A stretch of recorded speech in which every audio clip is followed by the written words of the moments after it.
And talked about how important it is to turn the page and get ready for what's ahead and the challenges that go with that.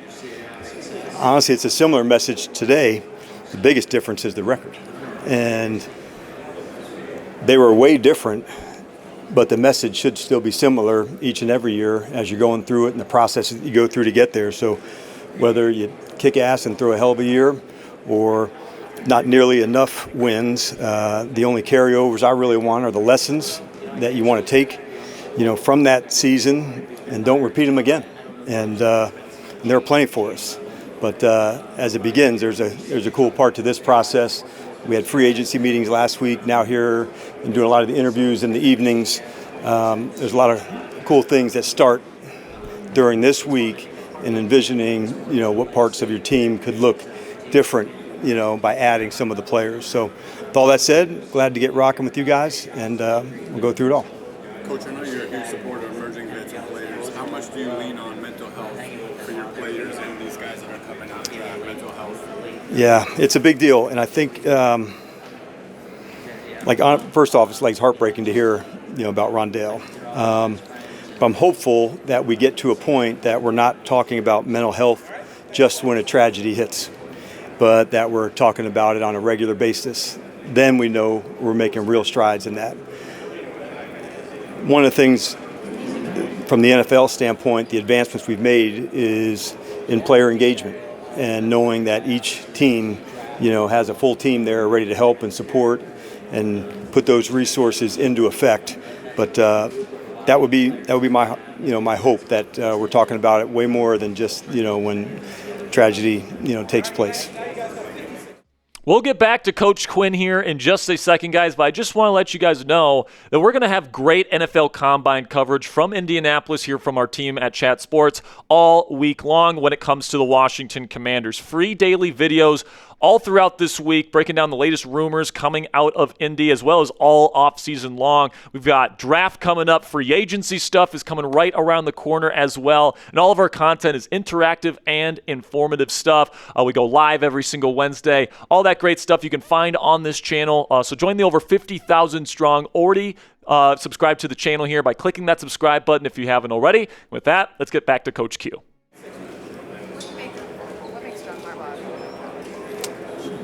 John, yeah, I think one of the things I really respect from their team, like an identity, and those are things that can stand the test of time and last. But I thought, just when you're playing his teams through the years, it's going to be a tough game, and the attitude, the style of the team, players may change, and they did, through the years. But I thought the identity of John stayed consistent, even though scheme may change offensively, how they would do things. But I think that's the mark of a really good coach.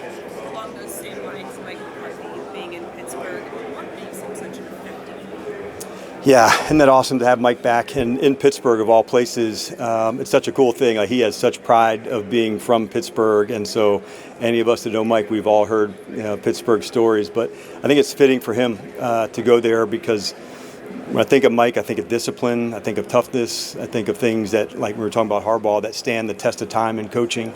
And I got to see that firsthand, with Mike and what that looks like on a regular basis of really high standards, not letting it slip. And he's going to do great things there. It's a fantastic organization. I thought that's just a great fit for Mike and for Pittsburgh. Dan, heading into next year, where do you think the biggest improvements can be on the roster or the coaching staff in general to return to an NFC Championship or even a Super Bowl? Well, we did a lot of digging to start off, and so the first piece of that, we've had some staff changes that we've went through, and although those are difficult, there's also a lot of excitement that comes with that, how we'll feature the players, what things would be different. And then the first thing you want to do from a player standpoint, obviously we evaluate our own team on the roster, how would we feature them, who are free agents, and then the whole next process begins, free agency around the league and then through the draft. So you just don't want to miss one step of those. The first step for that was on the coaching side. Then it goes into your own team, and then free agency, and then finally onto the draft. So it takes the full process to get there and go through that. And then as you get into the spring and training camp, putting your team together and creating standards like we talked about earlier, that's why I love coaching, honestly, is putting the puzzle pieces in the right spots to go make that happen. We've got a lot of heavy hitters on this roster, and I can't wait to get back to work with them. We're close, Nikki. We're, I would say, probably a day or two away from like all the way finalizing. But yeah, for the most part, it's pretty intact, and we've had good meetings with the coaches.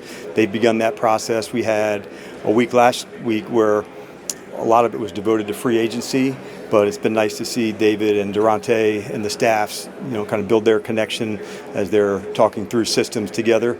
There's some good energy that comes from that because you're actually starting at the beginning to say, well, this is why we're going to call this, and this is how we want to play this. And so I like that feeling of what that is, and I like, what I'm seeing so far from them.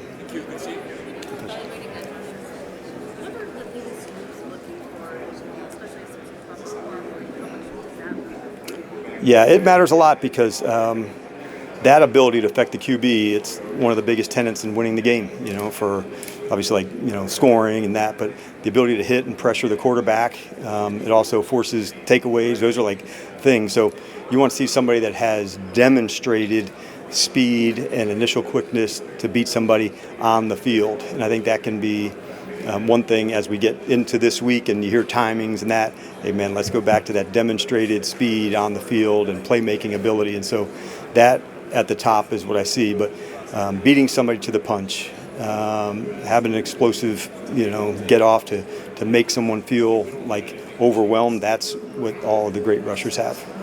Because that.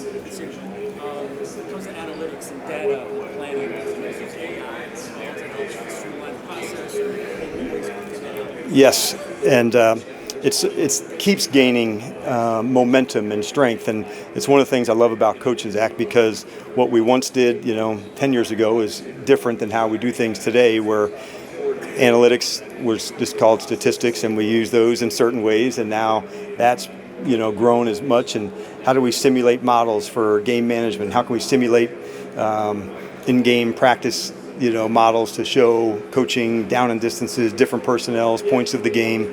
So, yeah, I think it's going to continue to grow, and it is one of the fun parts of the job. You look at just the collaborative process that is the draft. How do you balance it all with coordinators, scouts, yourself, and especially having two young coordinators now?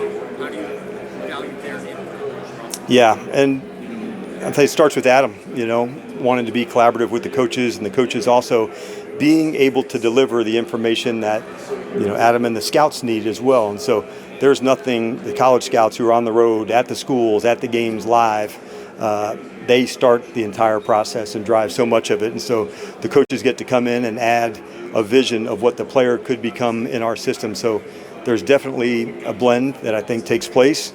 From the better the scouts and the coaches connect and know one another, the easier it is for them to see how they would fit into the offense and the defense. And so that's why through this spring, there's some important processes to go through with both coordinators, coaching staff, scouting staff, to keep encouraging that dialogue, amongst each other. When you do that, is that something that when you were a coordinator, did somebody treat you that way or value your opinion a certain way? Yes. From my first time being in the NFL, I was at the San Francisco 49ers, and that was my first experience into that. When you were a college coach, you did the recruiting and you looked at it. And so I would say a number of the people there taught me what excellent could look like in pro football.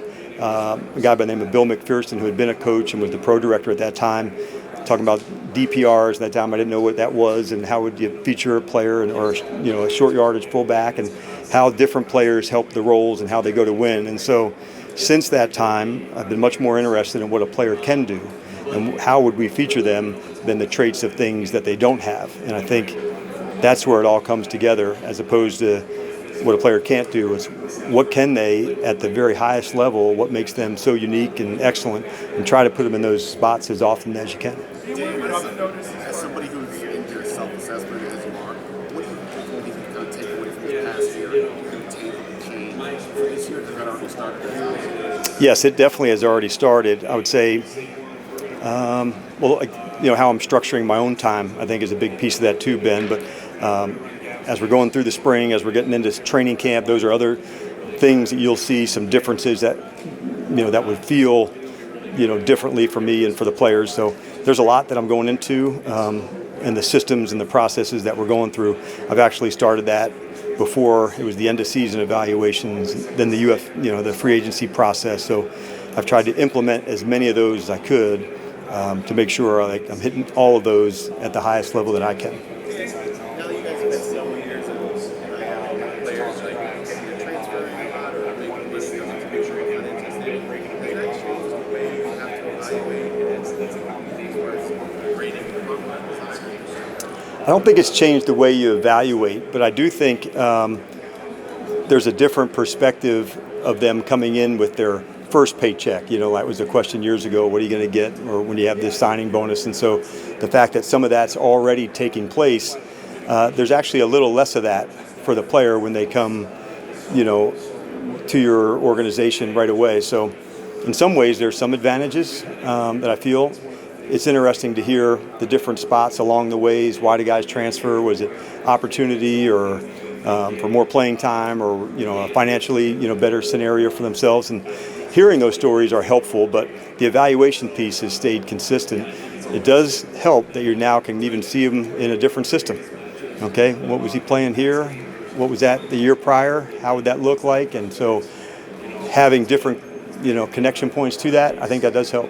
Sometimes they're looking at the steps and they're not working out as much. Is that evaluation? No, that's their choice. But I think the part that does, I always come back to is what's that demonstrated tape look like? And the workouts help, but sometimes even for here, obviously I haven't seen all the players yet, so the interview portion and getting to know them without any bias, sometimes that can help. And then I'll write something down that they said, okay, is that real? Is that accurate? And I'll follow up on that. But I do like when I see them do that for the movements in there, and between here and pro days, we'll see that. But I think at the end, it still comes down to their football performances. You're able to go through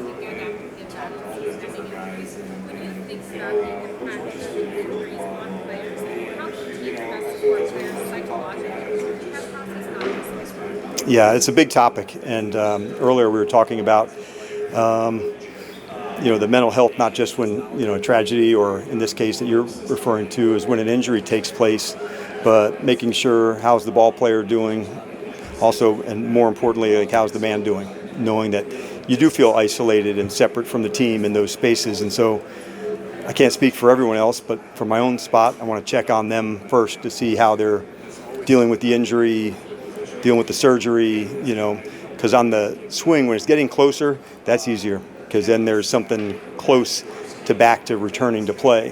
When it's the initial parts of it and knowing I'm staring at 6 weeks, 8 weeks, the entire season, those are harder conversations, and you just want to make sure they're checking in. And so I love, even during this time, although it's lonelier, but having the players who can do their rehabs in the building, I like it selfishly because I get to see them and check in and see how they're doing. And everybody's got their own process to do that, but it's very important. Dan, is Ben Sinnott a better fit when he's thinking about offensive team? How much of that assessment in under playing for tight ends? Yeah, well, I'd say featuring Ben in the ways that he can do his things. It's in the backfield. It's through to compare him to Zach. They're way different skill sets. So I know they're both playing tight end, but they're featured differently in that way. And so what I do know is him on the move, and whether it's the run game, pass game, running away from people, maybe not finding the zone and stopping, those are differences. And I'm looking forward to seeing that this year. Chris Paul, obviously, going to be a free agent. Yeah. What do you see the biggest growth in him? And I'm assuming he's asking you about that. What do you see the biggest growth in him? Yeah, I'm super proud of Chris. I thought the development, that he made and playing alongside of Laramie, I thought a couple things that jump out to me, John. I thought the combination blocks with the two of them, these are strong people that could move people off the line of scrimmage. And then I thought, because of Chris's athleticism, the things that showed up the most to me is him in pass protection. And so having the ability to mirror some